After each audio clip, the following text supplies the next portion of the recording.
চলে এসছে আমাদের ছাদে। আমাদের এই যে ড্রাগন ফল, দেখো ড্রাগন এখনো ধরেছে, লাল হয়নি। এই যে ফুলের গাছ, এই গাছটা চেনো তোমরা কেউ? দেখো এটা কুমড়ো গাছ,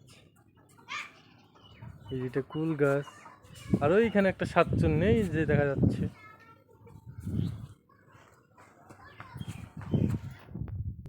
চলো যা যাক ওই দিকটাই, এই যে শাকচুন্নি।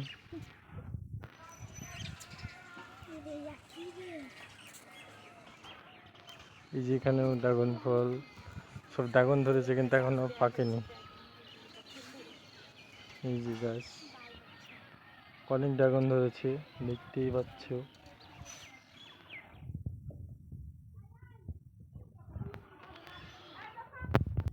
আজকের ভিডিওটা এইটুকুনি। এই যে শাকচুন্নি।